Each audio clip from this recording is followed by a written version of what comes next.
Graikų poetas Hesiodas pastebėjo kažką keisto apie pasaulį. Viskas nėra taip, kaip turėtų būti. Piktybė valdo mūsų amžių ir ateina laikas, kai nebus pagalbos prieš blogį. Bet tai buvo ne visada. Jis prisiminė senai prarastą aukso amžių kupiną taikos. Kasgi nutiko? Hesiodas buvo senovės Graikijos poetas, gyvenęs archainiu laikotarpiu maždaug tuo pačiu metu kaip Homeras. Jo eilėraščiai pasakoja mitus apie dievų kilmę ir Dzeuso iškilimą į valdžią, ir tai iš jo mes sužinome apie mitus tokius kaip Pandoros skrynia. Jo eilėraštis Darbai ir dienos yra savitas kūrinys.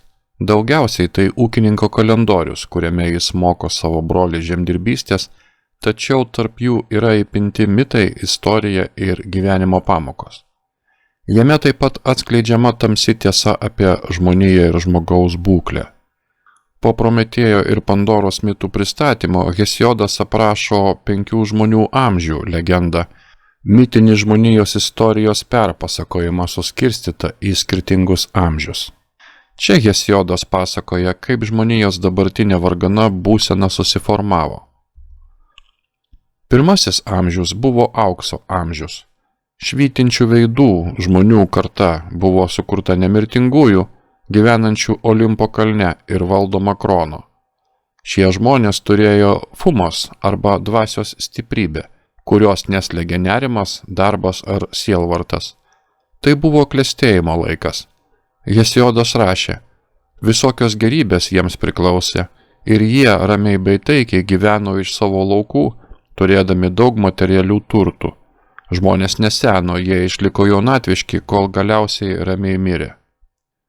Po to atėjo sidabro amžius, kai buvo sukurta nauja karta. Tačiau šį kartą jie aprašyti kaip daug blogesni už ankstesnėje kartą. Jie nei savo prigimtimi, nei suvokimo gale nebuvo panašus į aukso amžiaus žmonės, rašė Hesiodas. Jie gyveno trumpiau ir kentėjo skausmus dėl savo puikybės. Kodėl jie buvo nubausti šiais vargais? Jie nesugebėjo numaldyti dievų ir atlikti tinkamų aukų.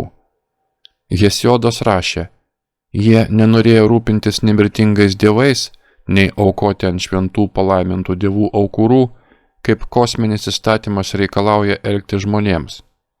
Jie nesugebėjo atiduoti dievams jiems priklausančios pagarbos, išduodami kosminį įstatymą.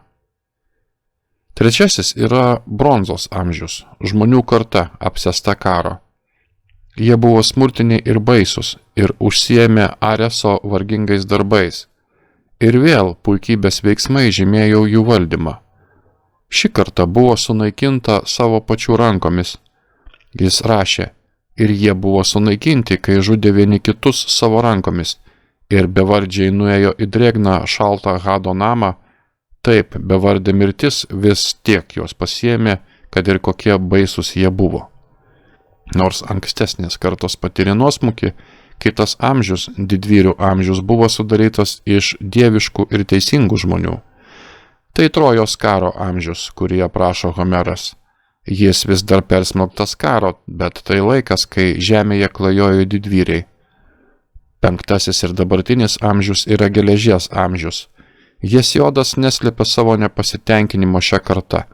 Jis rašė, jeigu tik man nereikėtų būti penktosios žmonių kartos draugijoje ir jei tik būčiau miręs prieš ją arba gimęs po jos.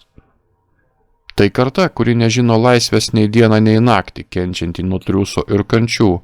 Jis rašė, jie bus išvarginti ir dievai duos sunkių rūpesčių. Be to, įvyksta didelis natūralios tvarkos apvirtimas. Vaikai nebesirūpina ir negerbia savo senstančių tėvų, o dori žmonės nebegauna pagarbos. Tai vis didėjančių karų laikas, kai teisė lemia jėga, o pikti žmonės meluoja siekdami naudos. Žmonės net džiaugiasi vieni kitų nelaimėmis. Jis rašė, nuolatinis visų varganų žmonių palydovas bus pavydas. Tas, kuris šmeižia, džiaugiasi kitų nelaimėmis, tas, kurio veidas kupinas neapykantos. Amžiaus pabaigoje dievai apleis žmonės. Nebus pagalbos prieš blogį, pasak Hesiodo. Nepaisant to, Hesiodas pripažįsta, kad net šioje nedoroje kartoje bus šiek tiek gėrio sumišusio su blogiu, užsimindamas, kad dori žmonės vis dar egzistuoja tarp sugedusios minios. Galiausiai geležies amžius praeis kaip ir visi kiti, o Hesiodas neužsimena, kas gali būti toliau. Taigi, kokia pamoka? Iš pirmo žvilgsnio atrodo, kad tai keistas nukrypimas nuo moralizuojančio likusio eilėraščio pobūdžio, kuriame Hesiodas duoda broliui naudingų patarimų, kaip gyventi gerą gyvenimą. Tačiau giliai analizuojant, Hesiodas atskleidžia svarbę tiesą. Jis rodo, kad net ir blogiausiais laikais, kai žmonija nugrimsta į nuosmukį, išlieka viltis ir galimybė rinktis dorą kelią, nepaisant aplink tvyrančio blogio. Hesiodas užsimena apie entropinį visuomenės pobūdį. Kultūra nyksta, kai žmogus nesugeba daryti to, kas būtina, kad sulaikytų gamtą ir ydas. Tai parodyta sidabro amžiuje, kai žmogus negerbė dievų arba gamtos, ir bronzos amžiuje, kai žmogus pasiduoda karo aistrai. Abiem atvejais šiuos žmogiškosius trūkumus lydi kančios. Nors tai vaizduojama tolimuose amžiuose, Hesiodo laikais šios pagundos buvo nuolat aktualios. Visuomenė, kuri negerbė tradicijų, griūva iš vidaus. Taip pat žmonės, kurie nepaiso apsaugos nuo gamtos nelaimių, tampa pažeidžiami motinos gamtos didžiuliai galiai. Galiausiai tauta, kuri kariauja tarpusavyje, niekada neišsilaikys. Bronzos amžiuje žmonija sunaikino pati save, nereikėjo jokių išorinių grėsmių, kad jų karta baigtųsi. Nors Hesiodo istorija niuri, ji galiausiai yra įžvalgus žmonių visuomenės stebėjimas. Mūsų pasaulis yra sugedęs, pažeistas mūsų pačių nesėkmių ir pavaldus jėgoms, kurių negalime valdyti. Tačiau mūsų pareiga yra mažinti šią entropiją sunkių darbų, išlaikant tradicijas, gerbiant dievus, bei saugant mūsų miestus ir siekiant taikos.